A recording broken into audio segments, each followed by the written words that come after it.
Assalamualaikum warahmatullahi wabarakatuh. Allahumma sholli ala Sayyidina Muhammad wa ala ali Sayyidina Muhammad. Rabbi shrahli sodri wa yassirli amri wahlul uqdatam min lisani yafqahu qauli. Apa kabar solih dan solihah?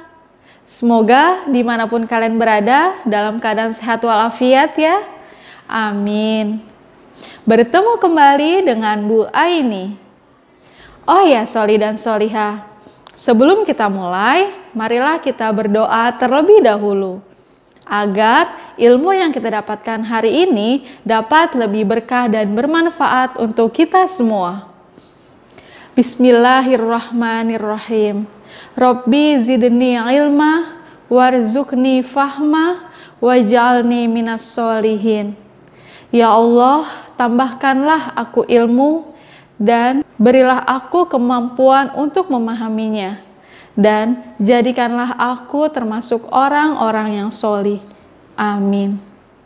Sholih dan sholihah, Allah Subhanahu wa Ta'ala memiliki nama Al-Khaliq yang artinya Maha Pencipta. Allah Subhanahu wa Ta'ala telah menciptakan seluruh gugusan alam ini, dan Allah pula telah menciptakan seluruh makhluk hidup serta mengatur segala kehidupannya.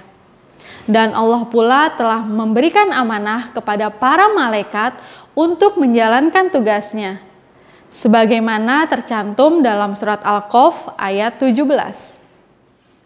A'udzu billahi minasy syaithanir rajim.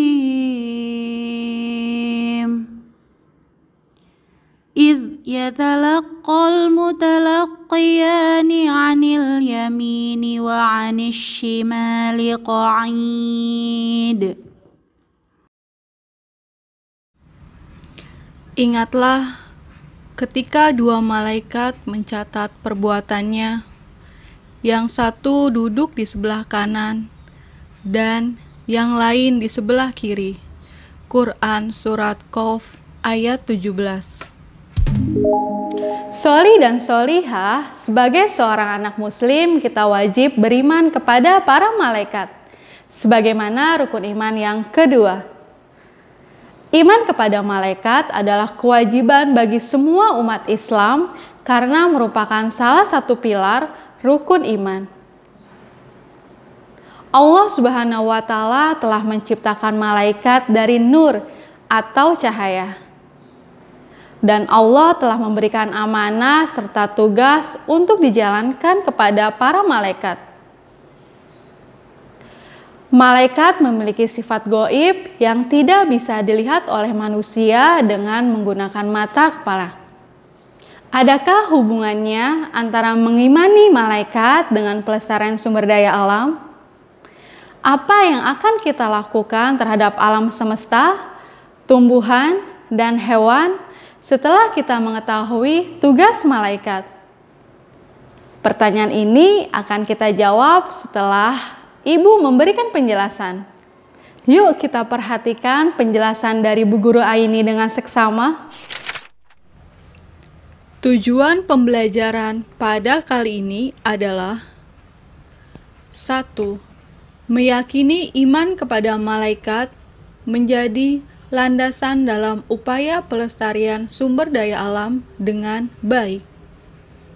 2. Mengetahui pentingnya upaya pelestarian sumber daya alam di Indonesia dengan benar. 3. Mengetahui karakteristik bentang alam atau ketampakan alam di Indonesia dengan benar. 4. Mengetahui upaya pelestarian sumber daya alam dengan tepat. Beriman kepada malaikat-malaikat Allah Subhanahu wa Ta'ala dan upaya pelestarian sumber daya alam memiliki keterkaitan yang sangat erat.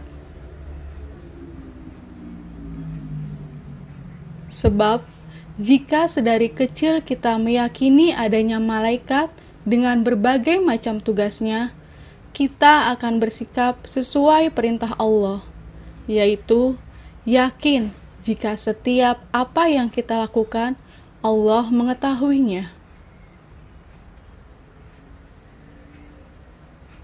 Sekarang kita akan mengetahui malaikat beserta tugasnya.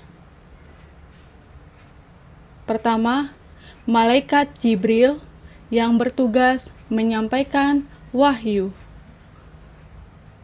Kedua, malaikat Mikail bertugas memberikan rezeki. Ketiga, malaikat Israel bertugas mencabut nyawa. Keempat, malaikat Israfil bertugas meniup sangkakala pada hari kiamat. Kelima, malaikat Munkar dan Nakir bertugas menanyai amal perbuatan manusia di alam kubur. Keenam, malaikat Rokib yang bertugas mencatat amal baik. Ketujuh, malaikat Atid bertugas mencatat amal buruk. Kedelapan, malaikat Malik bertugas menjaga pintu neraka. Dan yang kesembilan, malaikat Ridwan yang bertugas menjaga pintu surga.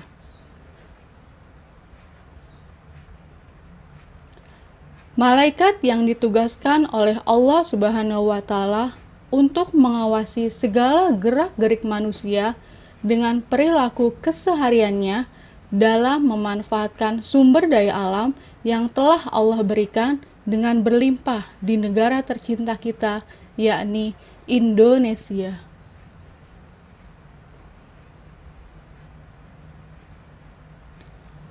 Indonesia memiliki ketampakan alam atau keadaan alam yang berbeda-beda.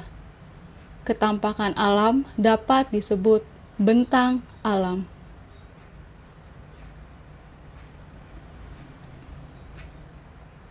Ketampakan alam adalah wujud permukaan bumi yang terbentuk secara alami. Ketampakan alam ada yang berupa daratan dan perairan. Kenampakan alam wilayah daratan. Wilayah daratan adalah bagian dari permukaan bumi yang tidak digenangi air dan berbentuk padat. A. Dataran rendah. Dataran rendah memiliki ketinggian 0 sampai 200 meter di atas permukaan laut. Pada peta digambarkan berwarna hijau. Dan dimanfaatkan untuk permukiman, industri, dan pertanian, seperti tanaman pangan dan perkebunan kelapa, padi, palawija, dan tebu. B. Dataran tinggi atau bisa disebut dengan plateu atau plato. Dataran tinggi adalah wilayah daratan ketinggian di atas 200 meter dari permukaan laut. Pada peta digambarkan dengan berwarna coklat.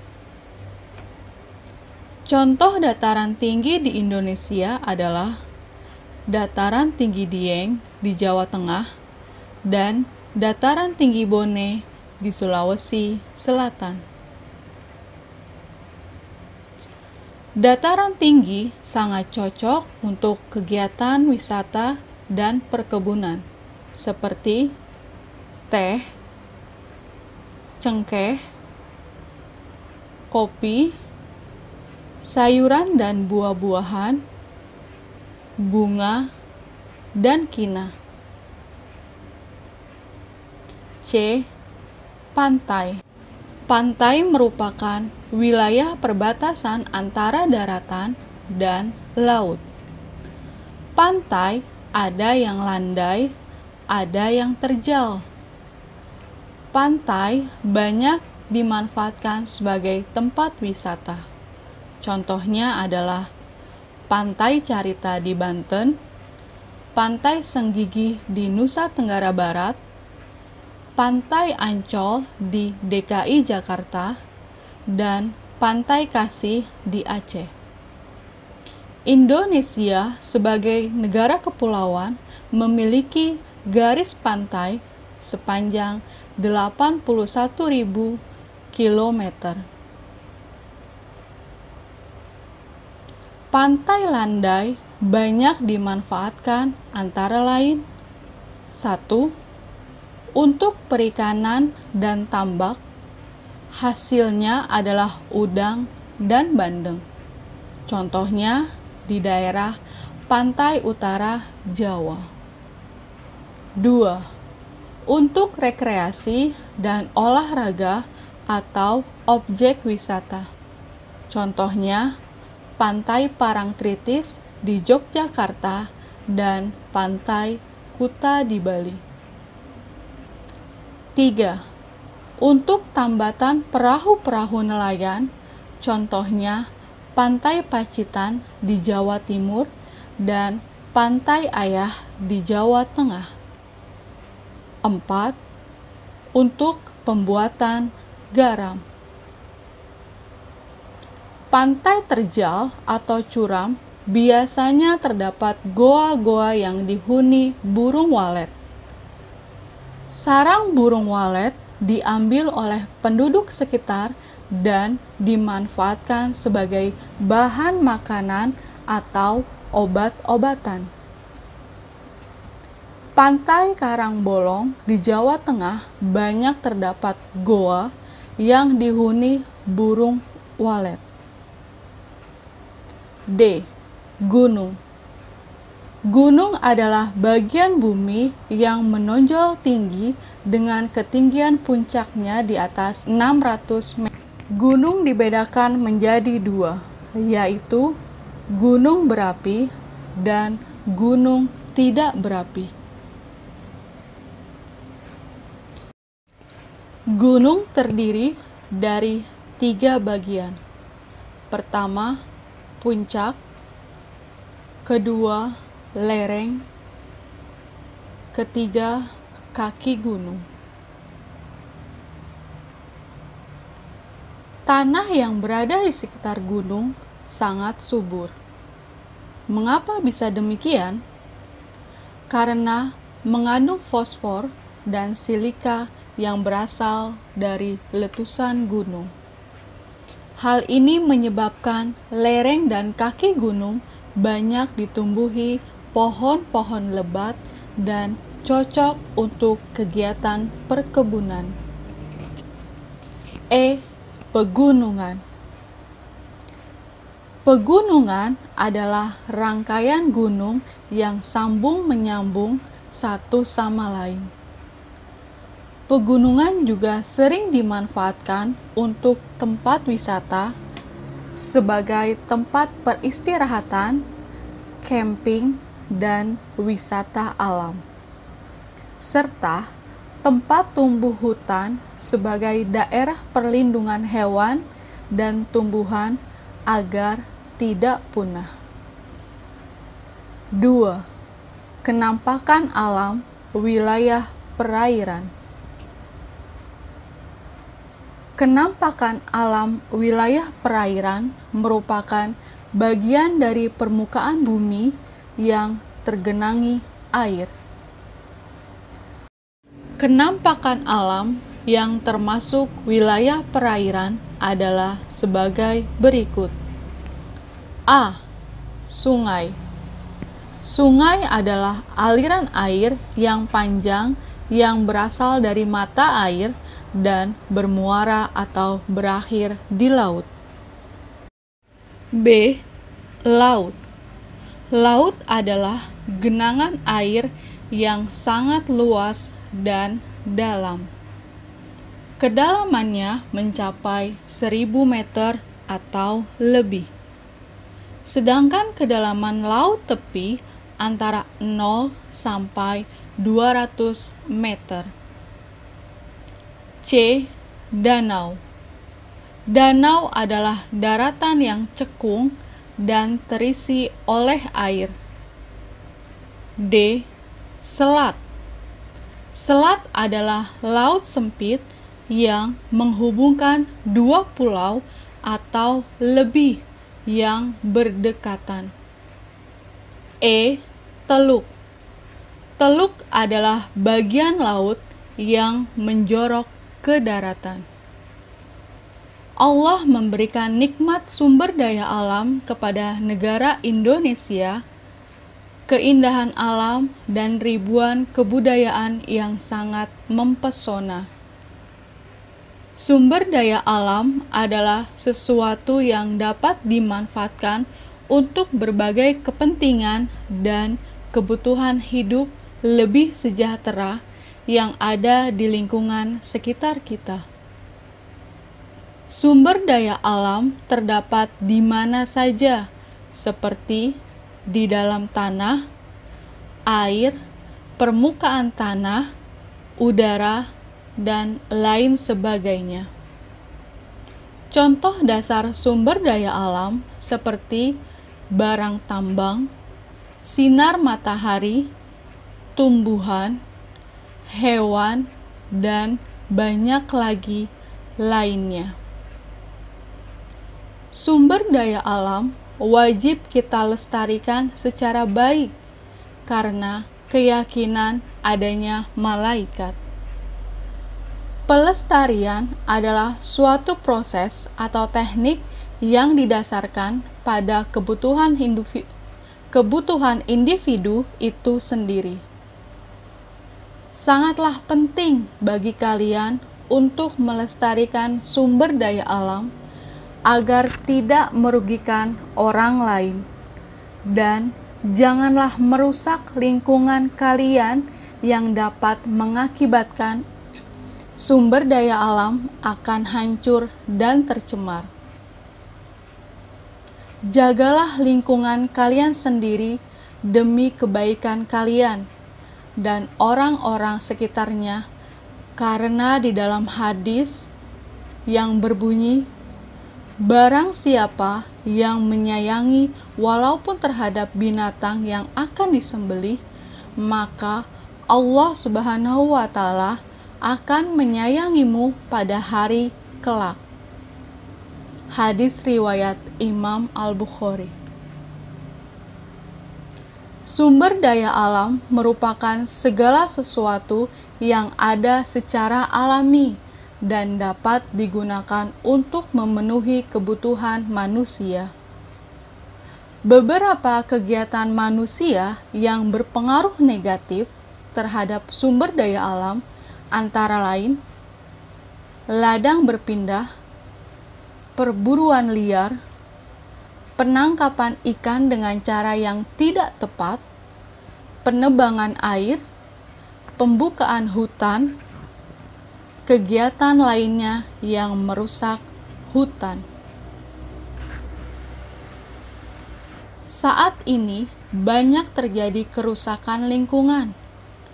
Kerusakan lingkungan atau tidak seimbangnya lingkungan disebabkan oleh dua faktor, yaitu faktor alam, aktivitas manusia.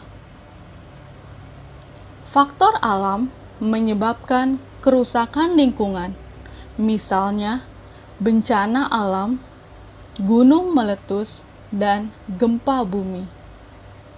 Namun, sebagian besar kerusakan lingkungan disebabkan oleh aktivitas manusia.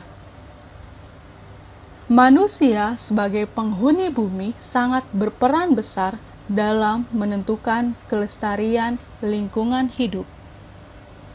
Namun, seringkali yang dilakukan manusia tidak memikirkan apa yang akan terjadi di kemudian hari.